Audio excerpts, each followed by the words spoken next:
Welcome back, everybody. We are on Act 4, and the picture is worth 1,000 words. There is so much witchcraft. They really steal the show here. So let's begin. It does take place in a cavern. Of course, we've got thunder and we've got the three witches. So we're going to have a lot of rhyme here. And just like you're used to with seeing any sort of pop cultural reference to witches, we've got a lot of rhyming. We've got the spells. So first, second, and third witch are at it. Thrice the brinded cat hath mewed, thrice and once the hedge pig whined. Harp your cries, 'tis time, 'tis time. Round about the cauldron go, in the poison entrails throw. Toad that under cold stone days and nights as 31, sweltered venom sleeping got, boil thou first in the charmed pot. And this is what you're used to hearing even in Harry Potter in the music. You will hear this phrase. Double, double, toil and trouble, fire burn and cauldron bubble. Fillet of a finny snake, in the cauldron boil and bake. Eye of newt and toe of frog, wool of bat and tongue of dog, adder's fork and blind worm's sting, lizard's leg and howlet's wing. For a charm of powerful trouble, like a Hellbroth boil and bubble. Double, double, toil and trouble, fire burn and cauldron bubble. You'll also notice that the ingredients get a little bit darker, a little bit more serious as we go.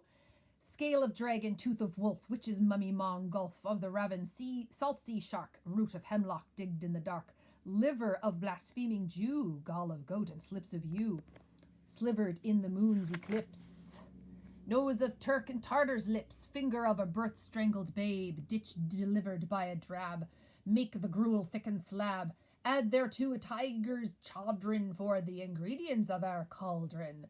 Double, double, toil and trouble, fire burn and cauldron bubble. Cool it with a baboon's blood, then the charm is firm and good. So I want to take you back and look at a couple of the ingredients. So we've got almost the cliched eye of newt. We've also got tongue of dog, lizard's leg. So things that you would expect to see in cartoons or Scooby-Doo if there's a witch. But then we go a little bit darker, and that liver of blaspheming Jew. So someone who speaks against God, and it's taking that person's liver. And so now we're into harming humans as well. Hecate shows up. Oh, well done, I commend your pains, and everyone shall share in the gains. And now about the cauldron sing, like elves and fairies in a ring, enchanting all that you put in. I did forget to carry on about the darker ingredients up at the top. So let's go back for a second. Nose of Turk, so a Turkish person, their nose, Tartar's lips. Look how dark this one is.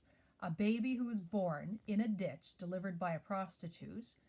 Birth strangled, so strangled at birth, and then we're going to take that finger. And we've got the insides of a tiger, which after we talk about this one doesn't seem so horrible. So lots of dark and desperate ingredients. So this is not going to be a good potion, I imagine. And now here comes another line you've heard through pop culture.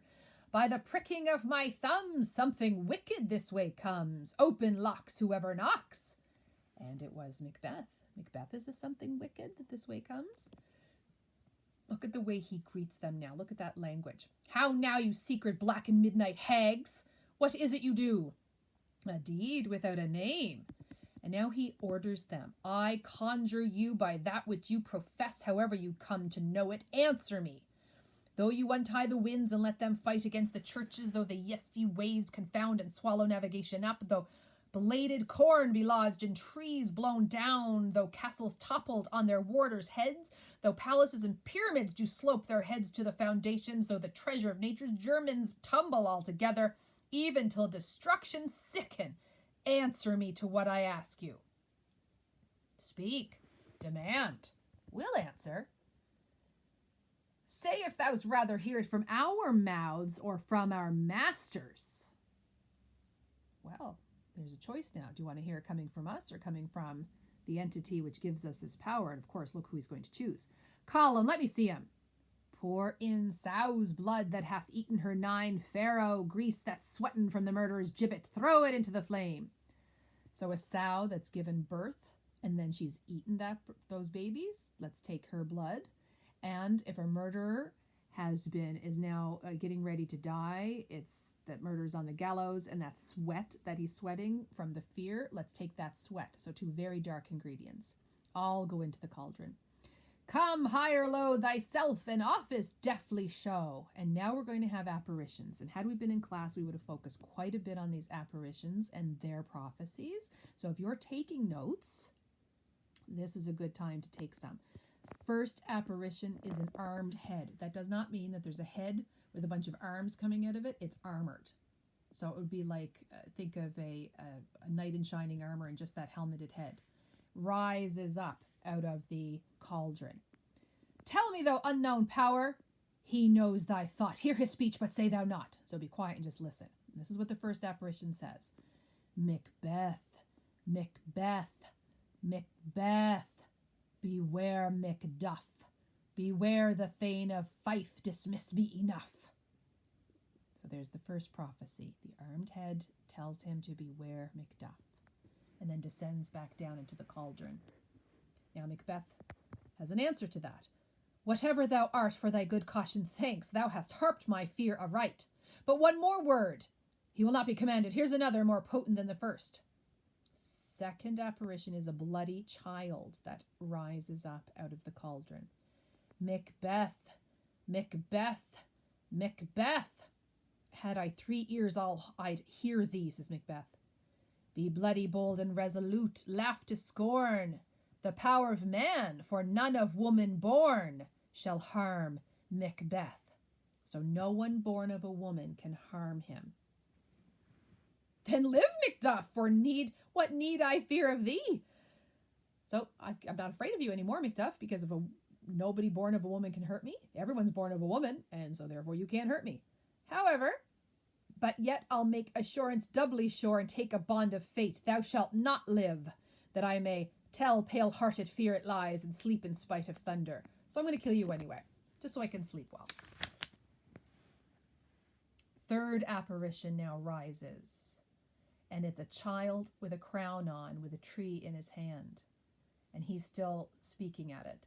What is this that rises like the issue of a king? Remember, issue is another word for children, the fruit of your loins. What is this that rises like the issue of a king and wears upon his baby brow the round and top of sovereignty? So it's round, top sovereignty, it is a crown. Listen, but speak not to it. And so here is the third apparition's prophecy.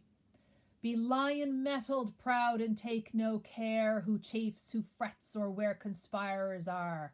Macbeth shall never vanquished be, until great Birnam wood to high Dunsinane hill shall come against him. So it rhymes. Be lion-mettled, proud, and take no care who chafes, who frets, or where conquerors are. Macbeth shall never vanquished be, until great Birnam wood to high Dunsinane hill shall come against him. So you will never go under, you will never be vanquished until that woods, the forest of Great Birnam, plucks itself out of the land and makes its way to Dunsinane Hill. And that doesn't seem very likely. So he seems to be in good spirits here. That will never be. Who can impress the forest, bid the tree, unfix his earthbound root? Sweet Bodmin's good rebellion's head, rise never till the wood of Birnam rise, and our high place Macbeth shall live the lease of nature, pay his breath to time and mortal custom. Yet my heart throbs to know one thing. Tell me, if your art can tell so much, shall Banquo's issue ever reign in this kingdom? Because we know Banquo's prophecies was that he would not be king, but he would beget kings. He would be father to a line of kings. So they warn him, seek to know no more. I will be satisfied. Deny me this, an eternal curse fall on you. Let me know.